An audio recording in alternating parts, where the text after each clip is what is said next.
Bonjour à tous, nouvelle vidéo, encore avec la Mimika. Aujourd'hui, comment vas-tu Mika? Ça va, merci, bonjour à tous.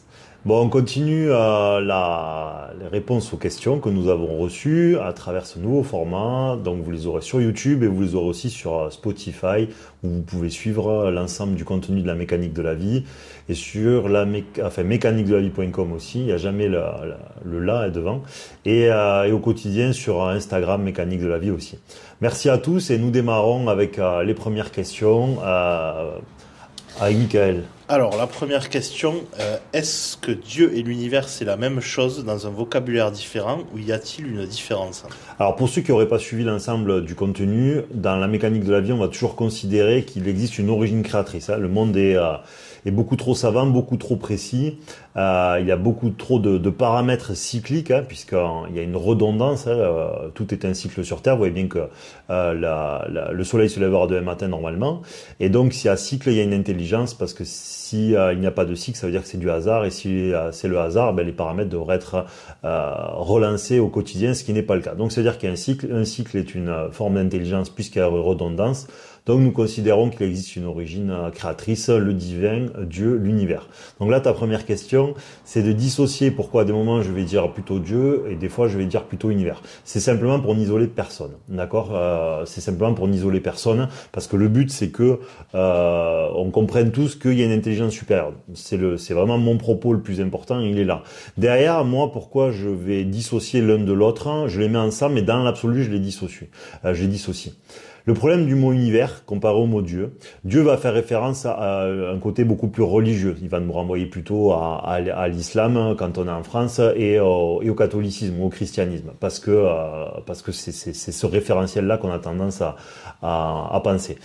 La différence, par contre, qui est à mon avis très importante, c'est que Dieu est là, sans le nommer de manière religieuse, est la représentation de quelque chose, d'accord? Et quelque chose est la représentation d'une exigence. S'il y a existence de quelque chose, il y a un côté presque un peu humanoïde, on peut le dire comme ça.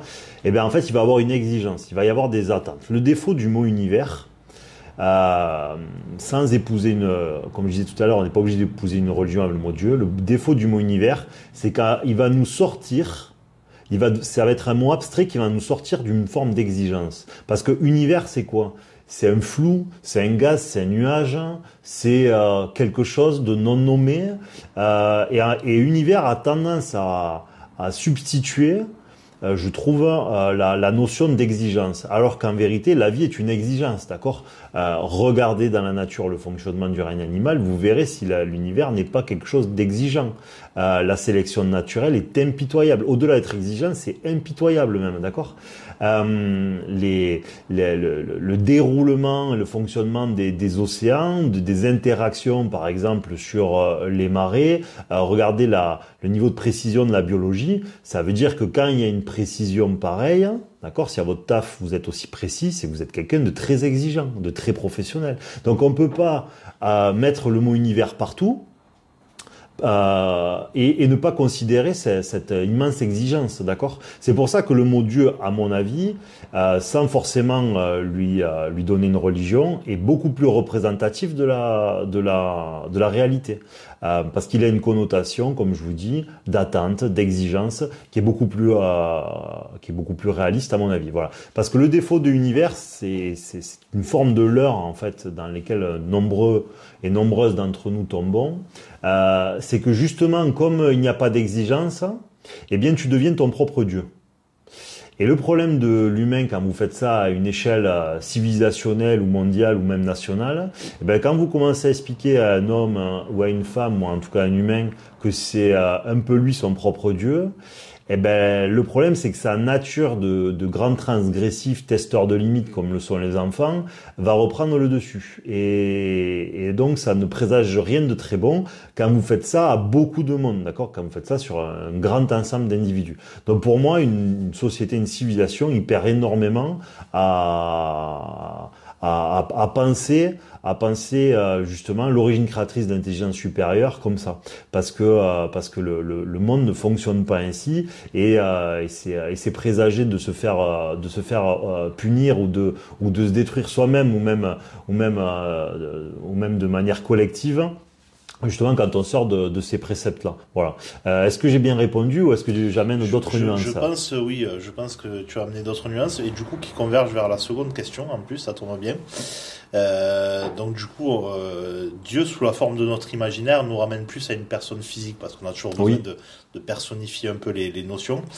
Alors, est-ce Dieu, est-ce l'univers, et surtout, pourquoi le monothéisme et pas le polythéisme? Alors, il y a plusieurs questions. Donc, si j'en oublie une, tu me le dis après, parce que ça risque d'arriver. Il faut comprendre que le problème de l'humain, c'est que notre... Si quelque chose a créé tout ce qui nous entoure, comprenez que l'intelligence est de l'ordre de l'inimaginable par rapport à l'intelligence d'un humain. Ça veut dire que à partir de là, Dieu n'est pas audible pour les hommes, d'accord? Ou l'univers n'est pas audible pour les hommes. À partir de là, pour pouvoir se mettre à la portée, il va falloir rendre la chose accessible. Pour la rendre accessible, rien de mieux que quelque chose que nous connaissons, c'est-à-dire nous-mêmes, c'est-à-dire lui-même. Donc partant de là, il est important que les représentations pour un humain de Dieu s'incarnent à travers ce qu'il connaît, et donc à travers l'humain, tout simplement. Parce que ça va lui parler beaucoup plus. Parce que si Dieu disait essayait de nous faire comprendre à nos esprits extrêmement maigres ce qu'il représentait, ça poserait d'énormes problèmes, je pense, à notre imaginaire qui est extrêmement castré, hein. Il faut quand même l'avouer. Donc voilà l'intérêt pour moi. Mais Dieu, dans l'absolu, est bien plus grand que le sont les hommes au vu de l'intelligence. Simplement, c'est pour rendre accessible ce qu'il est, et surtout ce qui est attendu de nous, que la transposition va se faire avec le côté humain, pour que justement ça soit envisageable dans nos possibilités et à notre imaginaire de faire ce que Dieu attend de nous, voilà, parce que ça devient accessible en vérité. Voilà, le mot qu'il faut, c'est accessible. Le rendre humanoïde le rend accessible. Ensuite, tu m'as dit pourquoi le monothéisme, pourquoi le polythéisme. Alors pour moi, le monothéisme était une erreur. À l'époque, on ne pouvait pas avoir accès. La science aujourd'hui vient plutôt nier la forme polythéiste pour moi. Donc ça veut dire que dans la grande intelligence de l'origine créatrice, à un moment donné, la sélection naturelle, qui est aussi une sélection qui se veut spirituelle, va faire que des sociétés qui sont plus convergentes envers la réalité spirituelle vont gagner, d'accord? Il va leur être offert des faveurs. Et ces faveurs-là vont faire que dans le monde de la sélection naturelle, qui sera des rencontres de civilisations contre d'autres civilisations, eh bien en fait, le fait que des civilisations en ont gagné d'autres est l'expression de la volonté absolue, d'accord, de la volonté de Dieu. Pourquoi, à mon avis, le monothéisme est plus réaliste que le polythéisme? Simplement parce que vous apercevez que l'information, elle est partout, hein, dans l'atome, vous avez du plus du moins. L'énergie est omniprésente partout sur Terre. Entre deux choses, il y a toujours quelque chose. Les particules peuvent être à divers endroits à la fois. Donc, d'un point de vue des croyants, omnipotent, omniprésent, omniscient, c'est vrai. D'accord? C'est très probablement vrai, puisque l'information est partout. À partir de là, si l'information est partout et peut être à plusieurs endroits à la fois la même, il est très probable également que l'origine de cette énergie soit la même. C'est ce qu'il faut comprendre. Si elle peut être à plusieurs endroits à la fois, c'est que l'origine est commune. Et ça valide en plus la théorie du Big Bang. Mais le Big Bang, ça veut dire quoi? Ça veut dire création. Les grandes religions avaient raison une fois de plus. Ça ne veut pas dire que les institutions religieuses avaient raison. D'accord? Faut dissocier les deux. Donc à partir de là, le monothéisme est une origine, d'accord? Donc quelqu'un qui va prier un seul Dieu aurait probablement beaucoup plus raison que quelqu'un qui en prierait plusieurs, parce que comme l'énergie est commune et la même partout et aurait une origine commune, eh bien en fait vous ne pouvez pas dissocier quelque chose qui est commun. Donc le polythéisme serait plutôt une erreur au fait des découvertes de la science aujourd'hui. Voilà.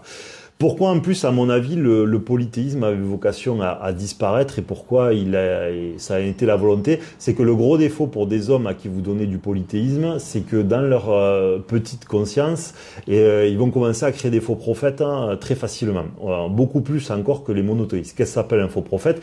C'est quand vous ne priez plus l'origine, quand vous commencez à prier des substrats, des intermédiaires, d'autres choses. D'accord? Quand vous commencez à prier une création et plus le créateur, en fait, vous êtes déjà dans le faux prophète. C'est-à-dire, vous ne reconnaissez plus une origine qui aurait tout engendré. Voilà. Et donc, à partir de là, comme ça, vous êtes assujetti à créer plus de faux prophètes à cause du polythéisme, et bien, comme vous allez commencer à créer toutes vos chimères, toutes vos dingueries, vous allez commencer l'an prochain, vous allez prier le dieu de la canne à pêche, parce que la pêche, vous avez envie qu'elle soit bonne, parce que c'est important pour prier votre famille. Vous adorez bouffer des frites, vous allez prier le dieu de la patate. Oui, ou le Romain qui va se mettre des quintes avec des amphores de vinasse, qui va dire qu'il rend hommage à Bacchus, quoi. Voilà, ce genre de choses-là. Donc le problème du polythéisme, c'est que rapidement, il vous amène vers la création de faux prophètes. Ce qui est dans les religions, d'ailleurs, une profonde erreur. Hein, voilà. Et c'est pour ça, à mon avis aussi, que la plupart des grands, en tout cas, ont disparu pour laisser place au monothéisme, qui était beaucoup plus convergent avec la réalité que la science nous permet d'entrevoir aujourd'hui. Voilà. Et donc c'est pour ça qu'à travers la sélection naturelle, à mon avis, Dieu a privilégié des civilisations plutôt que d'autres parce qu'elles étaient beaucoup plus convergentes avec la réalité des choses, tout simplement.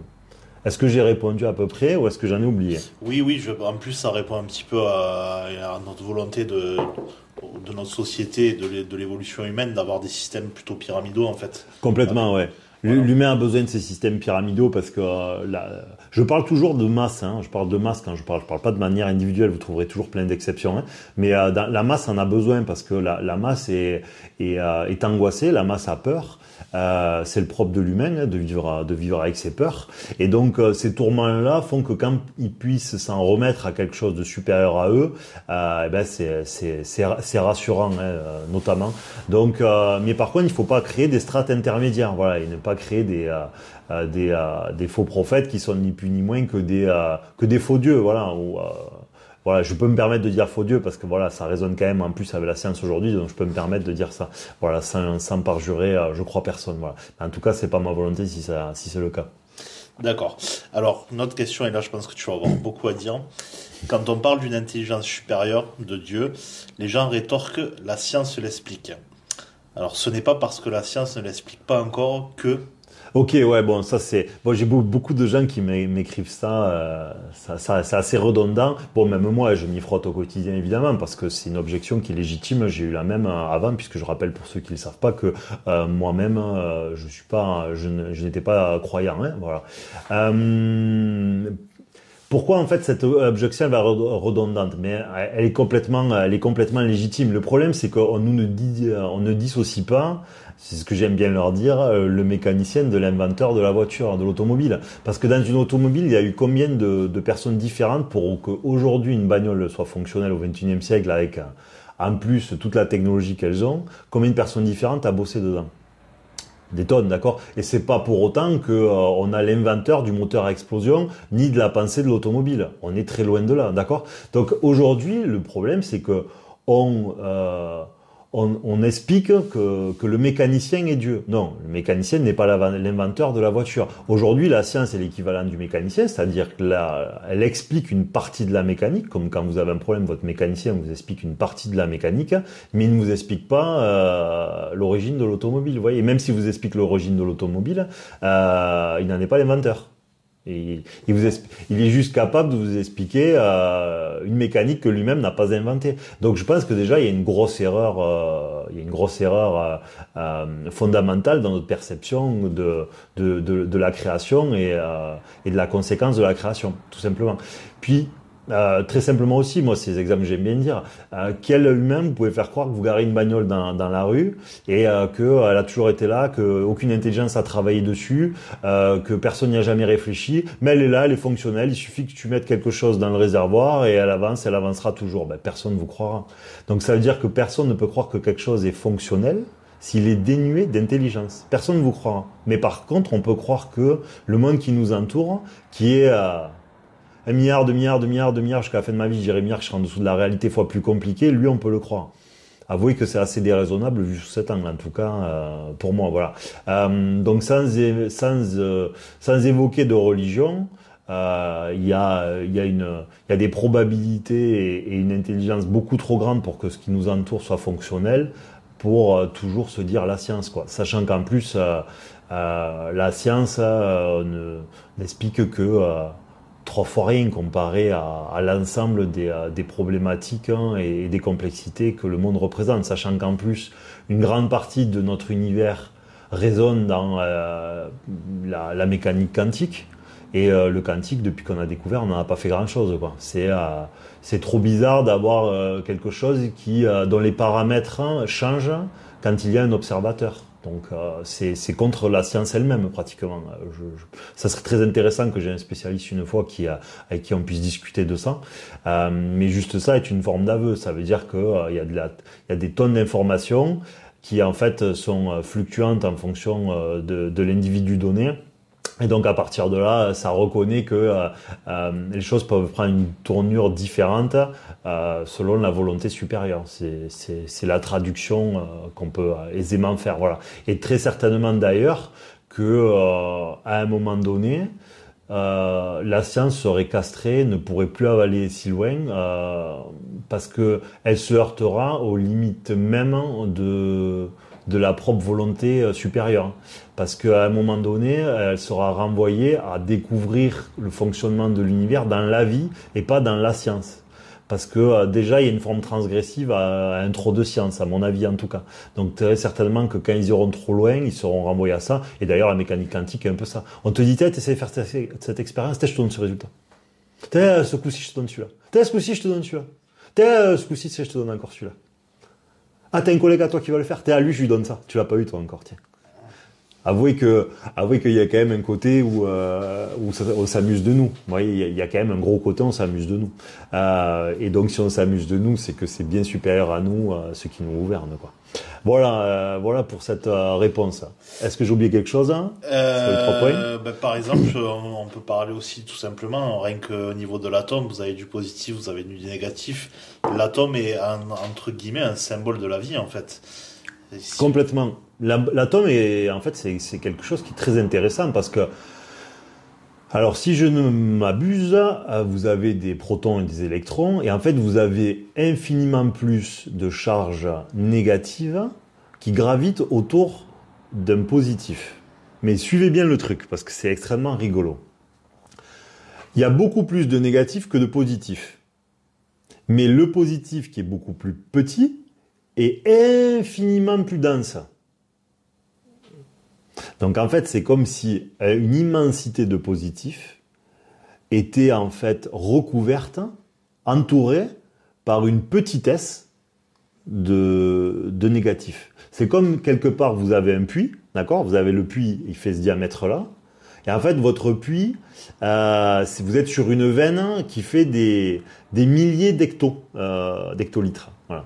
Et ben c'est la même chose. C'est-à-dire que vous ne pouvez remonter qu'un saut à la fois. Vous voyez le truc ? Vous êtes capable de remonter qu'un saut à la fois. Et un jour, il y a un mec qui déboule, et parce que il a réfléchi et qu'il a analysé comment fonctionnait la vie, ben ce mec-là, il va développer une pompe. Et puis une pompe plus puissante, et une pompe encore plus puissante, etc., etc. Vous voyez l'idée ? Ça veut dire que nous ne sommes pas en mesure d'exploiter notre quantité positive intérieure parce qu'elle est floutée par un volume de négatifs infiniment plus nombreux, mais beaucoup moins volumineux, donc plus petit dans un absolu. Voilà. Et donc même l'atome est, comment vous dire, la représentation de la vie et de l'humanité, parce que même nous, je crois qu'après il y a ce genre de questions là. Ça veut dire que le positif et le négatif est une représentation que nous retrouvons aussi dans l'atome. Et donc, ça veut dire que l'univers est polarisé et donc oppose deux opposés qui créent un équilibre futur. Et quand il y a une destruction de cet équilibre, même dans l'atome, si ma mémoire est bonne, eh bien, en fait, vous allez avoir une destruction qui va devoir trouver un nouvel équilibre. Donc, un déséquilibre programme une destruction pour un nouvel équilibre. Donc, en tant qu'humain, vous devez avoir une volonté de ne pas aller à la destruction. Parce que la vôtre peut être irrévocable. C'est ce qu'il faut comprendre de cet exemple.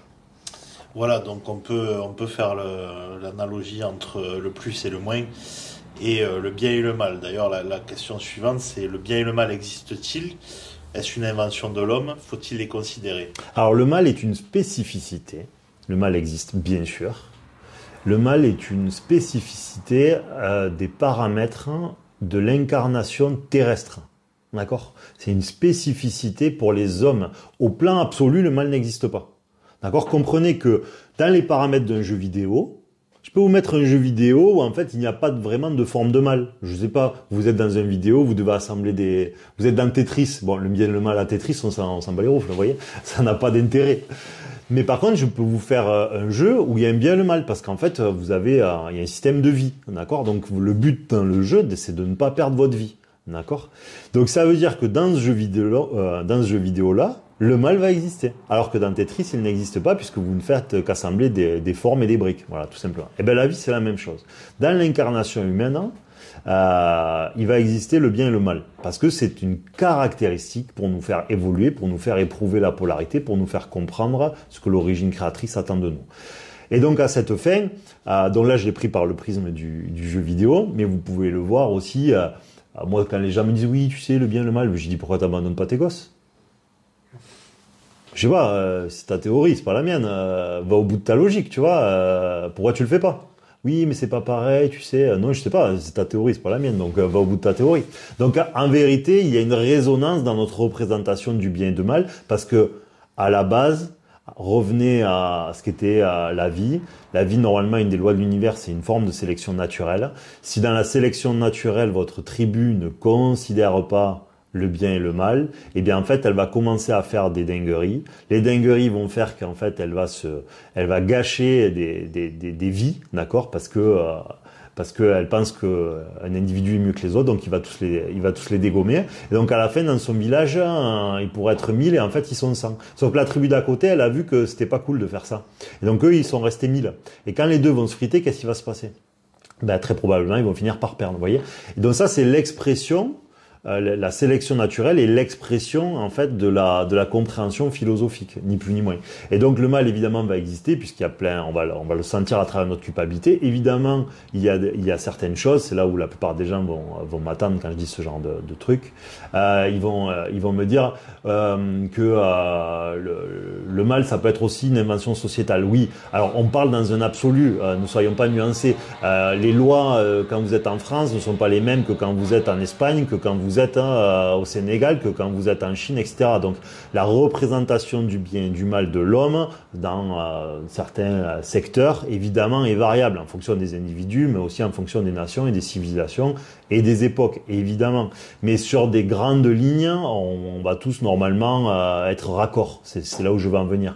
Donc, dans l'absolu, la représentation du bien et du mal existe évidemment. La représentation des choses les plus fondamentales maintenant, on est assez à l'unisson dans le monde, même si de temps en temps il peut y avoir une exception bien sûr. Et après, elle peut être individuelle dans dans la finesse.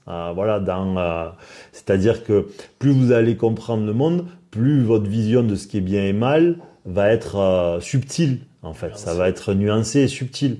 Moi, par exemple, dans mon cas, ce que je pensais être bien, c'est avéré mal. Ce que je pensais être mal, c'est s'avérer bien. Alors, c'est pas mal au sens que c'est très mal. C'est mal au sens que ça ne produit pas des bons effets. En vérité, voilà, c'est très différent, d'accord. Quand vous allez, par exemple, trop aider, bon, ça a pu être mon cas. Vous allez trop aider. Vous vous dites c'est positif, le trop d'aide, mais en fait non, il y a une forme négative qui s'installe parce que vous dépassez vos limites, vous faites quelque chose qui va au-delà de votre propre envie, et donc à partir de là, ça va résonner dans une forme négative à l'intérieur de vous. Donc il faut aussi dissocier dans ce qu'on pense être le bien et le mal. Il y a le bien et le mal, ok, commun. On va pas tuer quelqu'un, évidemment, mais il y a aussi le bien et le mal pour des choses beaucoup plus subtiles, pour voir quel est le moteur et l'énergie qui nous pousse à faire quelque chose. Et si ce moteur-là est négatif, et c'est le cas pour tous les humains, tout ce qui nous pousse à faire quelque chose est toujours inscrit dans un trop ou dans un pas assez, donc ça va résonner dans une connotation négative. C'est juste, je regardais Michael au cas où, je lui dis je vais trop vite, il faut que j'explique. Voilà. Et donc à ce titre, il faut isoler ce qui va nous pousser à faire pour justement ne pas produire une forme négative qui a les apparences d'une forme positive. C'est là où je veux en venir. Parce que je rappelle que dans la mécanique de la vie, seul le neutre est positif. Parce que trop de positif égale négatif, trop de négatif égale négatif, trop de soleil égale, je le dis à chaque fois, égale pas de vie, jamais de soleil, pas de vie non plus. Donc c'est un positif et un négatif qui doivent se rencontrer pour créer une forme d'équilibre qui va être autour d'un neutre. Et ce neutre-là va permettre la vie. Ça veut dire que dans l'absolu, dans les lois de l'univers qui nous incombent à nous aussi, seul le neutre est positif. Donc veillez à cultiver le neutre autant que possible. Ça ne veut pas dire que vous n'êtes plus soleil, ça ne veut pas dire que vous n'êtes plus pluie, ça veut dire que vous êtes ça va mélanger des deux, tout simplement. Michael. Oui, moi je rajouterais en fait que oui, le bien et le mal existent parce que si vous voulez, toute notre perception en tant qu'être humain est définie par de la comparaison.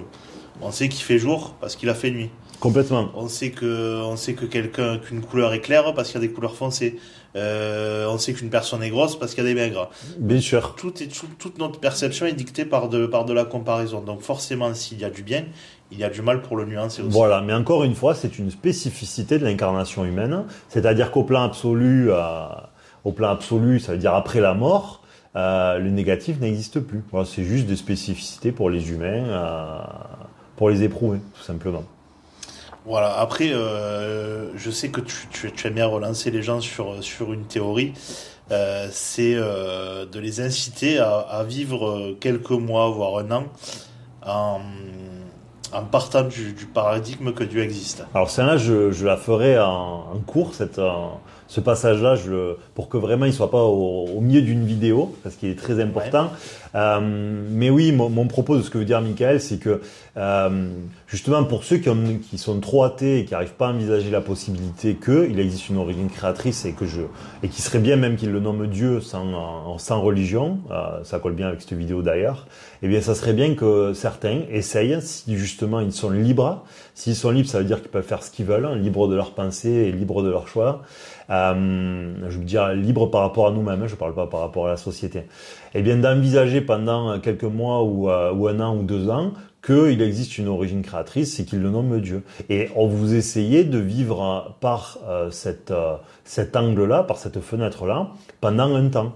Et au terme de ce 1 an, ce 2 ans, à travers tout, vous vous dites « Ok, si Dieu existe, ça vous permet justement d'essayer de comprendre ce qui vous arrive, de comprendre le monde qui vous entoure, et justement de ne pas rester enfermé dans la théorie opposée, parce que pour savoir quelle théorie on épouse, faut aussi pratiquer la théorie opposée. C'est comme ça que vous aurez la meilleure des profondeurs spirituelles, parce que justement vous serez allé au fond de la théorie, parce que normalement on oppose toujours une théorie à une autre pour savoir laquelle est la mieux, et donc il est important que vous vous autorisiez à le faire pendant un temps, et si vous n'êtes pas à même de l'envisager, c'est-à-dire si vous n'êtes pas à même quelques mois ou quelques années à vous dire ok c'est possible, si vous en avez envie je parle, eh bien ça veut dire qu'il y a quelque chose qui est plus fort que vous à l'intérieur de vous-même. C'est ce qu'il faut comprendre de ça en fait, parce que la plupart des gens, je le vois, il y a une telle remontrance, il y a une telle animosité à la possibilité. Mais attendez, moi j'ai été athée, j'ai été agnostique, qu'importe. Je pouvais très bien parler avec quelqu'un qui, s'il avait des arguments, je l'écoutais.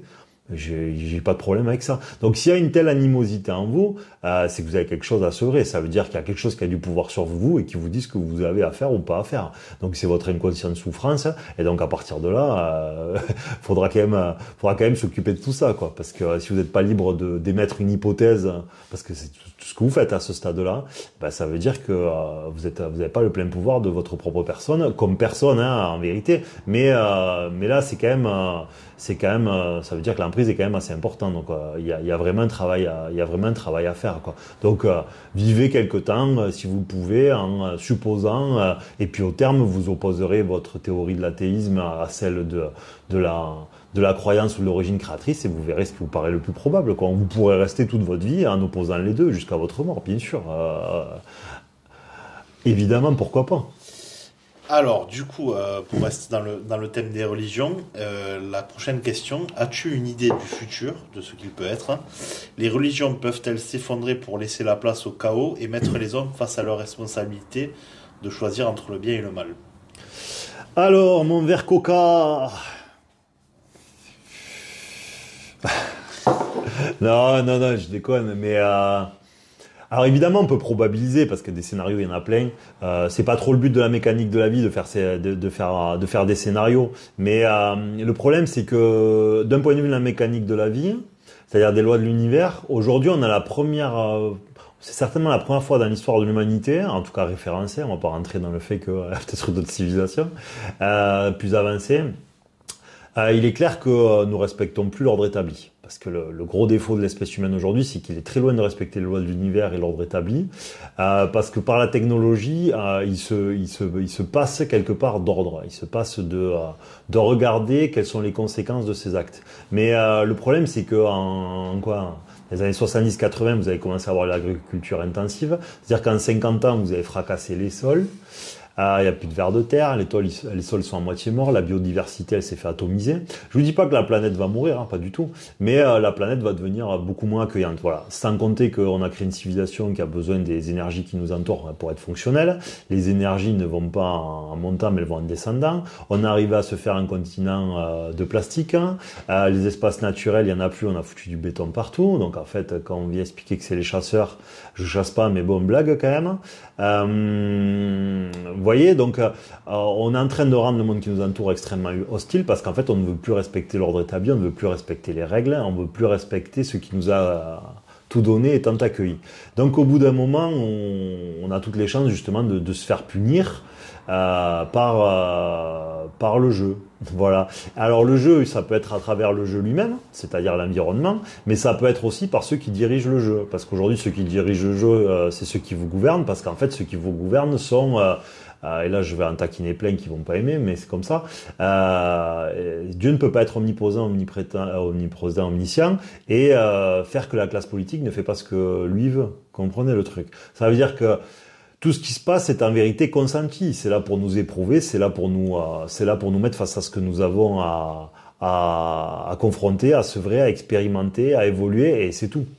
Donc la punition, si je puis dire, c'est-à-dire l'entraînement, la mise face à quelque chose est extrêmement probable, soit à travers l'environnement, soit à travers ce que nous réserve cette civilisation de la technologie, du numérique, de la centralisation, de l'internet, du smartphone et tutti quanti. Voilà, donc ça c'est une part. Donc comment ça va finir, je vous laisse le soin d'imaginer la suite. Hein. Voilà. Mais moi, je n'irai pas plus loin parce que je veux pas rentrer dans ces débats-là justement. Oui, parce qu'au final, en fait, c'est pas les religions qui vont s'effondrer, qui vont provoquer un chaos. C'est pas l'effondrement des religions, c'est juste l'effondrement de la société. Civilisationnel. Voilà. C'est civilisationnel, voilà. Et l'autre partie de la question, parce qu'il y avait deux autres points. Alors, attends, que je te la relis. C'était les religions peuvent-elles, as-tu une idée du futur? Les religions peuvent-elles s'effondrer pour laisser la place au chaos et mettre les hommes face à leur responsabilité de choisir entre le bien et le mal? Oui, alors le bien et le mal et face à leur responsabilité, oui, très probablement. C'est très probablement ce qui risquerait de se passer. Et les religions, pour moi aujourd'hui, moi je vois pas la place que vous trouvez à la religion, en tout cas en Occident, qui a été le grand gagnant de ces, faudrait réfléchir à la question, mais de ces siècles. Hein. L'Occident est le grand dominant et le grand prophète de ces 500 dernières années, je pense dans ces eaux-là, et notamment depuis 200 ans. Je vois pas où on voit de la religion en Occident, quoi. D'ailleurs, on a séparé dans toute l'Europe, l'Église et l'État est séparé. Depuis très longtemps, on voit bien que tout ce qui est fait n'est plus fait dans cette dynamique-là. Hein, vous avez qu'à allumer votre télé, réfléchissez 2 secondes, vous verrez que tout est une transgression absolue à cet ordre établi. Pour tout ce qui va concerner l'Amérique du Nord, c'est pareil. Donc moi personnellement, en Occident, je vois pas en quoi la religion vient faire le diktat de la civilisation, bien loin de là. Un peu plus ailleurs, avec l'islam qui elle a plus de revendications politiques que le catholicisme. Voilà, donc moi je trouve pas que les religions aient une quelconque place. Je trouve qu'on est surtout rentré dans une autre religion. Il n'y en a jamais eu autant d'ailleurs de religions, mais c'est une religion où le prophète est devenu une science, mais une science de croyance. Ce n'est même plus une science de la rationalité, quoi. Aujourd'hui, vous êtes dans la science de croyance. Hein. Je veux dire, je nommerai pas d'exemple récent, mais on va au-delà de la science. C'est-à-dire, on est rentré dans une religiosité, puisqu'en fait, on nie la réalité physique, quoi. On va au-delà, quoi. Par croyance, en fait, on nous fait penser qu'on peut savoir à un mois ce qui se passe dans 30 ans, parce que la science le peut. Alors que c'est contre les lois naturelles, quoi. Et la télévision est devenue un prophète. Voilà, et la télévision sert le prophète, voilà. Et donc, voilà, donc pour cette question-là, je pense, c'est peut-être le dernier point, c'était quoi? Si, c'était pareil, on y a répondu également. Oui, c'était... Sachez que je ne réfléchis pas aux questions, hein.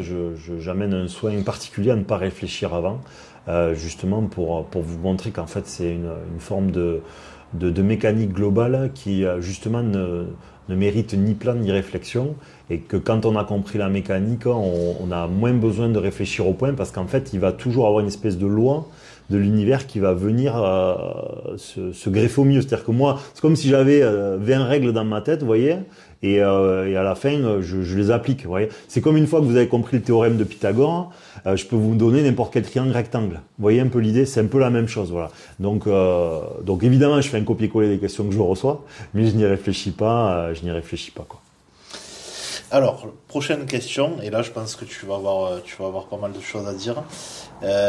C'est un petit peu faire la distinction entre la vérité absolue, la vérité nuancée et la vérité répandue. Alors ça, c'est un point qui est important.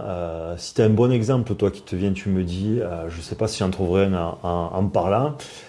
C'est une problématique que j'ai régulièrement, c'est-à-dire que comme des fois je reçois des messages, on va discuter ou avec des gens de l'extérieur, c'est compliqué parce que le problème c'est que des fois on parle pas de la même chose. Parce que moi des fois je parle aux gens et je leur dis un absolu. Et eux, ils viennent me parler en fait de leur quotidien, vous voyez. Et donc, ou ils viennent me parler d'une réalité sociétale. Et donc en fait, on n'arrive pas à se comprendre parce qu'on n'est pas sur le même, on parle pas de la même chose, vous voyez. C'est-à-dire que c'est pas parce que vous faites 2 plus 2 à l'école que vous êtes mathématicien, vous voyez le truc. Donc il faut arriver à se situer. Donc quand on discute avec quelqu'un, il faut arriver à dire dans un absolu, c'est-à-dire dans une espèce de loi de l'univers très difficilement atteignable. Il y a ensuite une espèce de vérité intermédiaire qui est justement le moment où on se trouve entre cette vérité absolue et celle quelque part qu'on a toujours pratiquée, qui est la vérité un peu de la masse, d'accord. Et ensuite il y a la vérité de la masse, voilà, c'est-à-dire la vérité répandue, celle du conscient ou de l'inconscient collectif. Voilà, si c'est un bon exemple, tu me diras. Et donc le problème, faites attention quand vous discutez. Moi très souvent, je donne des absolus, je parle pas au quotidien, voilà. Donc il faut trouver une espèce de compromis. Et le compromis, c'est cet intermédiaire. Et donc dissocier les trois, parce que sinon quand vous discutez avec les gens, vous êtes incapable on est incapable de se comprendre, parce qu'en fait on ne parle pas du tout de la même chose. Voilà. Est-ce que tu as un exemple toi qui te vient? J'ai pas d'exemple en tête. Moi, j'en ai eu 50, c'est juste là il ne me vient pas. Dont on puisse parler sur cette vidéo. En gros, la vérité absolue, ce serait la vérité sur un plan quantique.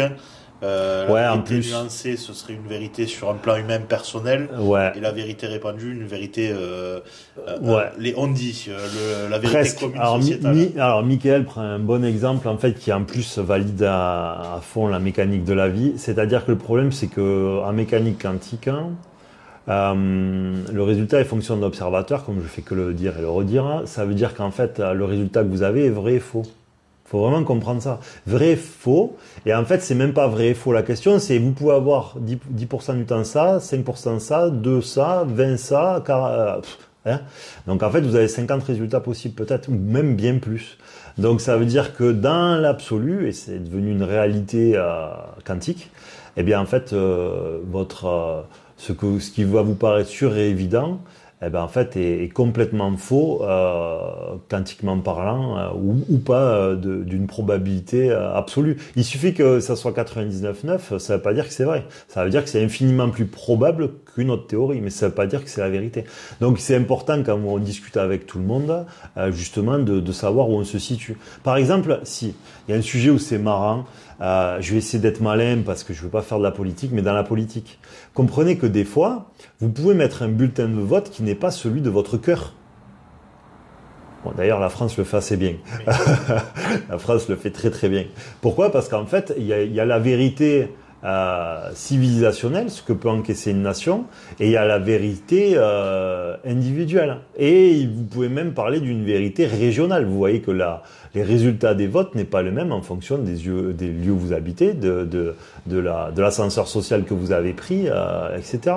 Donc ça veut dire que la vérité absolue est une vérité où en fait une civilisation, c'est-à-dire va trouver un équilibre qui n'est pas le même en fonction d'une autre civilisation.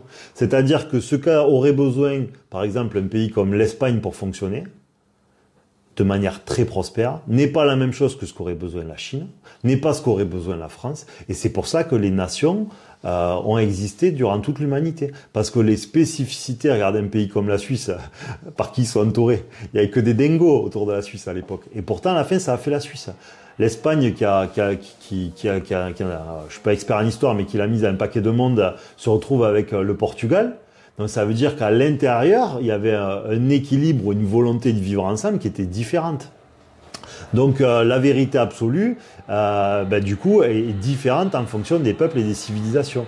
Parce que la vérité absolue est une vérité d'équilibre, d'accord ? Mais qui est fonction de la spécificité de chaque nation, de chaque peuple. Et le nier, c'est en fait, si vous remettez la sélection naturelle et que l'une et l'autre se rencontrent, eh bien vous allez voir que la sélection naturelle va faire que vous aurez, encore une fois, un qui va gagner par rapport à l'autre, parce qu'il y aura une plus grande volonté de vivre ensemble chez l'un ou chez l'autre. Voilà. Donc là aussi, vous pouvez mettre encore une fois un bulletin de vote qui soit une vérité civilisationnelle, mais pas une vérité politique. C'est que je veux pas rentrer trop en détail. Mais je pense que vous aurez compris ce que je veux dire. Par exemple, vous pouvez voter, par exemple en France, vous votez extrême gauche, par exemple, d'accord ? Extrême gauche, ça veut dire le partage, dans les standards et les stéréotypes. Mais en fait, au bout d'un moment, qu'est-ce qui va se passer au bout de 50 ans ? Si vous n'avez pas une politique d'équilibre, eh bien, au bout d'un moment, vous avez tous ceux qui bossaient, à force qu'on en prenne tout, qui feront plus rien. Et donc, en fait, votre déséquilibre, parce qu'en fait, vous avez mis un bulletin qui est un bulletin idéologique, un bulletin un peu Disney, hein, vous voyez, parce que c'est votre vision idyllique du monde, et bien en fait va détruire cette même civilisation qui devra trouver un équilibre, enfin cette nation qui va devoir trouver un équilibre ailleurs pour justement être un savant mélange entre de la répartition et du travail. Et ça sera le mélange des deux qui fera la prospérité. Mais si vous niez ce que peut accueillir une civilisation, eh bien en fait vous la conduisez à sa propre destruction, à sa propre punition, parce qu'en fait elle aura raisonné pas de manière comment on va dire savante, intellectuelle, rationnelle, elle aura fait avec ce qu'elle lui préfère. Et une préférence, un plaisir n'est pas en fait une réalité. C'est juste quelque chose qui doit être de l'ordre de notre imaginaire. Voilà, pour pousser une société à être la plus agréable pour ses citoyens. Mais si on le fait dans une forme déconnectée, dans un irréalisme, eh ben en fait ça sera 100 fois pire parce qu'en voulant trop bien faire, eh ben on va tout détruire. D'accord, voilà. Oui, donc en fait la vérité absolue c'est qu'il n'y a pas qu'une seule vérité. C'est qu'il y a tout un prisme de vérité, et selon où vous allez vous positionner ou comment vous allez l'éclairer, vous allez avoir une infinité de rayons qui va arriver derrière. Mais c'est une spécificité au plan terrestre. Après, je pense qu'il y a une vérité absolue sur le plan spirituel. Voilà, mais bon, on va pas. Là, on part pour longtemps. En effet, donc moi après j'ai une petite question du coup. C'est la dernière, oui, Mika? c'est la dernière que allez, parfait, la dernière question. C'est que penses-tu de la visualisation et de la manifestation? La visualisation et la manifestation, on aurait presque pu la dissocier de cette vidéo parce que presque elle colle pas. C'est ce qu'on va faire. Tant pis, sachez que je coupe rien du tout parce que ça prend trop de temps. Donc voilà, mais on va la mettre dans une prochaine vidéo parce que c'est un sujet à part entière et comme ça permettra de la mettre en gros titre. Voilà. Donc merci à tous pour toutes ces questions que l'on a reçues. Merci à tous. Spécialement quand même, je remercie Adrien parce que ça a été un gros contribueur sur ce coup. Merci à Mickaël pour cette interview. On espère que vous trouverez satisfaction. Commentez s'il vous plaît, ça aide la chaîne énormément parce que c'est très ingrat, hein, vous savez, d'habitude on entend les gens dire ça, mais c'est très ingrat parce que c'est beaucoup de temps pour pas grand chose. Je parle en termes de diffusion, hein. Donc merci à vous de tout ça. Les lives se font encore sur Instagram, la mécanique de la vie sur Instagram plutôt au quotidien. Ensuite vous avez mécaniquedelavie.com, regardez l'ensemble des contenus pour vous apercevoir à quel point les choses corroborent, c'est un grand ensemble. Mais en fait ce sont des choses qui sont tellement nouvelles pour certains en tout cas que ça oblige à désapprendre et ce qu'il y a de plus compliqué parce que nos conditionnements et notre inconscient de souffrance, c'est-à-dire le pseudo petit détracteur intérieur des humains ne veut pas qu'ils reçoivent une forme de tranquillité parce qu'on est là pour être éprouvé et quand votre entraîneur physique, parce que vous avez l'entraîneur, vous savez, du sport et souvent vous avez le préparateur physique. Bon, mais quand il y a le préparateur physique qui vient, on n'est jamais content de le voir celui-là parce qu'il fait tous les exercices ingrats pour pouvoir être bon dans le sport que l'on aime. Et ben c'est un peu la même chose, mais il faut en avoir conscience justement pour faire ce qu'il faut et vivre plus tranquillement.